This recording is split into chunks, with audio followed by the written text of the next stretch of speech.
தாய் தமிழ் உறவுகளுக்கு வணக்கம். நம்ம இன்னைக்கு வீடியோ பார்க்க போறோம் பாத்தீங்கன்னா, நாம் தமிழ் கட்சியில கொள்கை, கோட்பாடு, எலின், சேக்வாரா, பிடல் காஸ்ட்ரோ அப்படி இப்படின்னு சொல்லிட்டு இருந்த நாம் தமிழர், அதாவது மூளை அதிகம் உள்ள நாம் தமிழர் தற்குறிகளா மாறி கொள்கையும் இல்லாம கோட்பாடு இல்லாம நடுத்தருவுல ஆமை குஞ்சுகள் கதறிக்கிட்டு இருக்குன்னு சொன்னா உங்களால நம்ப முடியுமா?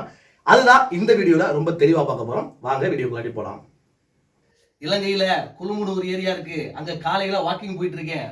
காலையில இட்லியும் ஆமக்கறியும் கொஞ்சம் எடுத்து சாப்பிட்டு அப்படி நேரா அண்ணனோட மீட்டிங் பிரபாகரனை பார்க்க நேரா போயிட்டு இருக்கேன்.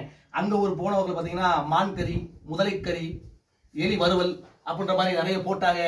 ஆக நாம் தமிழர் கட்சியினர் பாத்தீங்கன்னா தன்னுடைய ஆரம்ப காலகட்டத்துல என்ன அரசியல் என்னாச்சுங்க, பிடல் காஸ்ட்ரோன்னு வாங்க, எலின்னு வாங்க, அன்னை சேக்வாரான்னு வாங்க, ரஷ்ய புரட்சியாளர் அப்படின்னு வாங்க, அம்பேத்கர் வாங்க, இவ்வளவும் சொல்லிட்டு இருந்த வாய்கள்ல இப்ப விஜய் விஜய் விஜய் முழுக்க முழுக்க பாத்தீங்கன்னா விஜய் விஜய்னு மட்டும் தான் வார்த்தை உச்சரிக்கப்படுது. இந்த விஜய் யாருன்னு சொல்லி பாத்தீங்க அப்படின்னா இன்னும் ஆட்சிக்கும் வரல, அதிகாரத்துக்கும் வரல.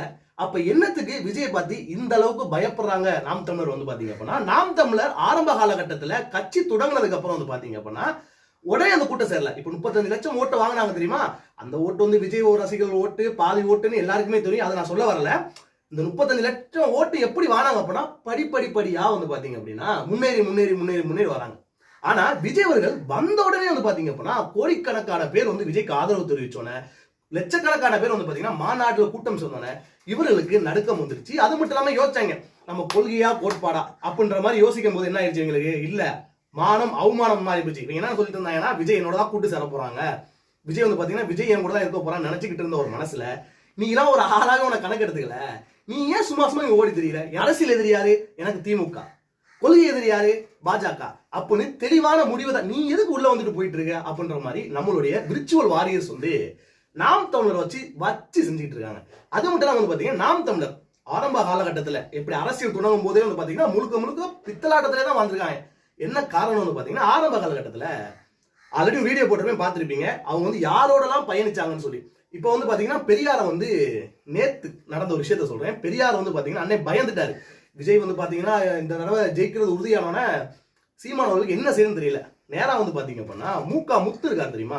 அந்த மூக்கா முத்துவோட இறப்புக்கு இரங்கல் தெரிவிக்க அவர் வீட்டை போகாம நேரா முதலமைச்சர் வீட்டுக்கு போறாரு. ஆறு அண்ணன் சீமான் அவர்கள்.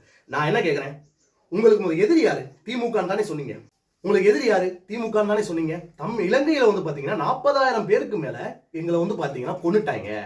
இதுல நம்ம இந்தியாவில் ஆட்சி செஞ்சதுன்னா காங்கிரஸ் தான் காரணம். தமிழகத்துல இருந்த கூட்டணியில இருந்த திமுக தான் காரணம். 40,000 தமிழர்களை கொன்று குவித்த திமுகன்னு சொல்றது நீங்க தான். திமுக மேல வெறுப்பை உருவாக்குறதும் நீங்க தான். எங்களுக்கு எல்லாம் வெறுப்பை உருவாக்கி விட்டுட்டு நீங்க என்ன பண்றீங்க, போயிட்டு மூக்கா முத்து இறப்புக்கு மூக்கா முத்து வீட்டுக்கு போய் அண்ணே நல்லா இருக்கலானே, இறப்பு எப்பனே பரவாயில்லையானே அப்படின்னு அவங்க குடும்பத்தை விசாரிச்சா பரவாயில்ல. நேரம் திமுக போகுது. ஏன்னா காக்கா பிடிக்கிறது. ஏன்னா அவங்க தோக்க போறது உறுதியாச்சு.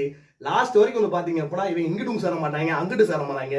திரள் நிதியை வாங்கிட்டு, திரள் நிதி பாத்தீங்கன்னா நல்ல வருமானம் போல. ஏன்னா வெளிநாடுகள்ல இருந்து நிறைய ஈழத்தமிழர்கள் பாத்தீங்கன்னா வெளிநாடுகள், அதாவது யூரோப் கண்ட்ரிஸ் தெரியுமா? இப்ப லண்டன் யூரோப் கண்ட்ரிஸ் தெரியுமா உங்களுக்கு?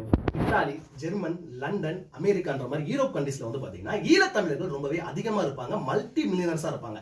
இவர்கள் எல்லாமே யாருன்னு பாத்தீங்கன்னா பிரபாகரன் அவர்களை தலைவரா ஏற்றுக்கொண்டு உயிரை கொடுப்பாங்க.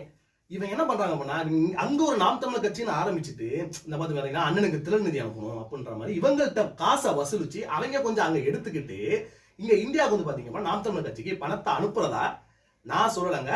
இலங்கையோட எம்பி அர்ஜுனான்னு சொல்லி அவர் பேர் இருக்கும், நீங்க சர்ச் பண்ணி பாருங்க. அவரே சொல்றாரு, தயவு செஞ்சு ஈழத்தமிழர் மக்கள் யாருமே இவருக்கு பணம் அனுப்பாதீங்க. நீங்க இலங்கையில எவ்வளவு பேர் கஷ்டப்பட்டுக்கிட்டு இருக்காங்க. இப்ப கூட வெள்ளம் வந்துச்சு, நிவாரண உதவிகள் இங்க தமிழகத்தில் இருக்க ஈழத்தமிழர்கள் பாத்தீங்கன்னா நிறைய பேர் அதை திரட்டி பணமா கொடுத்துட்டு இருக்காங்க. ஆனா நாம் தமிழர் கட்சி சாட்டை துரைமுருகன் ஒரு சேனல் வச்சிருக்காருங்க. அந்த சேனல் ஒரு வீடியோ போட்டாலே குறைஞ்சது 1 லட்சம் வியூஸ் போகுது. அவங்க திருநிதிக்கு மட்டும் போன் அடிக்கிறவங்க. சரி, இலங்கையில வெள்ளம் ஏற்பட்டுச்சு, அங்க மக்கள் சாப்பாடே கஷ்டப்படுறாங்க, சரி அவங்களுக்கு ஒரு காசை போடுங்க, அவங்களுக்கு ஒரு ஃபண்டை கொடுங்க, அவங்களுக்கு உதவி செய்யுங்க அப்படின்ற மாதிரி ஒரு விஷயத்த கொண்டு போய் சேர்க்கவே இல்லை. இவங்களுக்கு மட்டும் காசு இல்லைன்னு வச்சுங்களேன், அரசியல் எலெக்ஷன் நடக்கும் பாருங்க. நம்மளுடைய தமிழ்நாட்டிலேயே ஒரு முக்கியமான விஷயம் இருக்கு. நம்மளால தமிழ் தேசியம் என்று ஒரு முன்னெடுப்பு எடுக்கிறோம். ஆனா நமக்கு காசு பற்றாக்குறை ஏற்படும் பொழுது இந்த ஒரு நிதியை மட்டும் நம்ம நெருக்கடினால நம்மளுடைய வெப்சைட்ல போயிட்டு எல்லாமே காசு போட்டுருங்க. தலைக்கு 1000 ரூபாய் போட்டுருங்க. தலைக்கு 1000 ரூபாய்னாலும் ஒரு 10,000 பேர் போட்டீங்க அப்படின்னா அது பல மடங்காக உயர்ந்து நிற்கும் அப்படின்ற மாதிரி அண்ணன் அவர்கள் பாத்தீங்கன்னா பேசுறது வழக்கமாவே பேசிட்டு இருப்பாரு. அண்ணன்ட்ட பொறுத்த வரைக்கும் விஷயம் நல்லா கேட்டுங்க. முத்து இறப்புக்கு போனார்ல, நான் என்ன கேட்கறேன்னா, உன்னோட எதிரி யாரு? நீ எதுக்கு அரசியல் வந்த? உன்னை யார் எதுக்கு வந்த? திமுக வேணாம். திமுக வந்து பாத்தீங்கன்னா காங்கிரஸோட கூட்டணி இருந்துச்சு. கொத்தா என்னோட உயிர் தீனா மக்களை வந்து கொன்னது யாரு? திமுகவும் காங்கிரஸும் சொன்ன. அப்ப என்ன மாநாக்கு வந்து போயிட்டு நீ போயிட்டு அவங்க வந்து நல விசாரிக்கிற மாதிரி நான் கேட்கல. இந்த பார்த்துட்டு இருக்க தமிழ் தேசியவாதிகள் பலரும் வந்து பாத்தீங்க அப்படின்னா இந்த விஷயத்தை கேள்விப்பட்டு இருக்காங்க. சரி, அடுத்த விஷயம், காவிரி பிரச்சனை நடந்துச்சு தெரியுமா உங்களுக்கு? காவிரி பிரச்சனை தமிழகத்துல தலைவிரிச்சு ஆரம்பிச்சு நிறைய போராட்டங்கள் நடந்துச்சு. அப்போ வந்து பாத்தீங்கன்னா திருமாவளவனோட சேர்ந்து நம்ம நாம் தமிழ் கட்சி வந்து பாத்தீங்கன்னா அங்க போராட்டம் இருந்துச்சு. அங்க விக்னேஷ்னு ஒரு பையன் பாத்தீங்கன்னா, நீங்க அண்ணன் பேசுவால, போடுற தூக்குற பண்ற அப்படின்னு இந்த பையன் உணர்ச்சி வசப்பட்டு என்ன பண்றானா, ஐயோ மண்ணை கொடுத்துக்கிட்டு அந்த பையன் கொளுத்தி செத்து போயிட்டான். அந்த பையன் விக்னேஸ்வரன் அந்த பயலுக்கு வந்து மணிமண்டபம் கட்டுவதா சொல்லி பல நாடுகள் இருந்து திறநிதி வாங்கப்பட்டுச்சு. அப்புறம் வந்து பாத்தீங்க அப்படின்னா அந்த மணிமண்டபம் கட்டல ஒண்ணும் கட்டல. அந்த தாய் வந்து கதறுது, இந்த கட்சிக்காக என் பையன் போனான், என் பையனை என் குடும்பத்தையே பாத்துக்கிட்டான், என் குடும்பத்தை கூட பாத்துக்க ஆள் இல்ல அப்படின்ற மாதிரி அந்த பெண் வந்து கதறாங்க. அது மட்டும் இல்லாம அந்த நினைவு அஞ்சலின்னு சொல்லி ஒண்ணு செய்ய போறாங்க. அந்த நினைவு அஞ்சலியில வந்து அந்த அம்மா என்ன சொல்றாங்கன்னு பாத்தீங்கன்னா, 10 லட்சம் ரூபாய் நோட்டு கொடுத்தாங்கப்பா, செக் கொடுத்தாங்க, அதை பேங்க்ல கொடுத்தா பேங்க்ல மாத்த முடியல, எல்லாமே பொய்யா இருக்கு அப்படின்ற மாதிரி அந்த அம்மா கண் கலங்கி அழுகிறத நம்மளால பார்க்க முடியுது. இந்த நாம் தமிழர் கட்சி வந்து பாத்தீங்கன்னா இப்படிதான் வளர்ந்து வந்தாங்க. இப்போ வந்து பாத்தீங்க அப்படின்னா நம்ம பார்த்த கொள்கை கோட்பாடுலாம் சொல்றாங்க. இப்ப நேத்து பாத்தீங்க அப்படின்னா அன்னை வந்து RSS மீட்டிங்ல போய் நின்று பேசிட்டு இருக்காரு. நான் என்ன கேட்கிறேன் அப்படின்னா, RSS யாரு? நீங்க RSS எவ்வளவு கேவலமா சித்தரிச்சீங்க.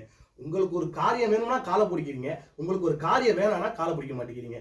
ஆனா விஜய் அவர்கள் கட்சிக்கு வர்றாரு, நீங்க வந்து பாத்தீங்கன்னா ஒரு ஃபெயிலியர் டைரக்டர் தான். நீங்க எலெக்ஷன் உங்க அண்ணன் ஆமை குஞ்செல்லாம் கதறுவாங்க, நீங்க ஒரு ஃபெயிலியர் டைரக்டர், உங்க படம் ஓடல, நல்லா கேட்டு உங்க படம் ஓடல, திரைப்படம் உங்களுக்கு ப்ரொடியூசர் வாய்ப்பே கொடுக்கல, அப்பதான் நீங்க அரசியலுக்கு வந்தீங்க. ஆனா விஜய் அப்படி கிடையாது. இப்ப நாளைக்கு போய் விஜய் கால் சீட்டு வீட்டு வாசல 10 பேர் இருக்காங்க. அனிருத் தமிழ்நாட்டுல மிகப்பெரிய ஒரு இசையமைப்பாளர் அனிருத் சொல்றாரு, அண்ணனுக்கு நான் வந்து பாட்டு லாஸ்ட் படத்துக்கு போடும்போது எனக்கு கண்ணே கலங்குது, திருப்பி ஒரு படம் நடிக்க வரமாட்டாரான்ற மாதிரி ஏங்குறாங்க. நாளைக்கு போய் நின்னாலுமே 240 கோடி குறையாம சம்பளம் வாங்குற ஒரு மனுஷன் எல்லாத்தையும் விட்டுப்பட்டு வாடா நம்ம மக்களுக்கு உதவி செய்ய வந்தா அப்படின்னா அவங்களை நாங்கள் வரவேற்க தான் செய்வோம். எங்களை மாதிரி இளைஞர்கள் அவர் பின்னாடி போக தான் செய்வோம். பொய்களை பரப்பி பொய்களை பேசி தத்துவத்தை இழந்து கொள்கையை இழந்து கோட்பாடை இருந்து நடுரோட்டில் நிற்கிது நாம் தமிழர் கட்சி. வீடியோ பார்த்தமைக்கு நன்றி, வணக்கம்.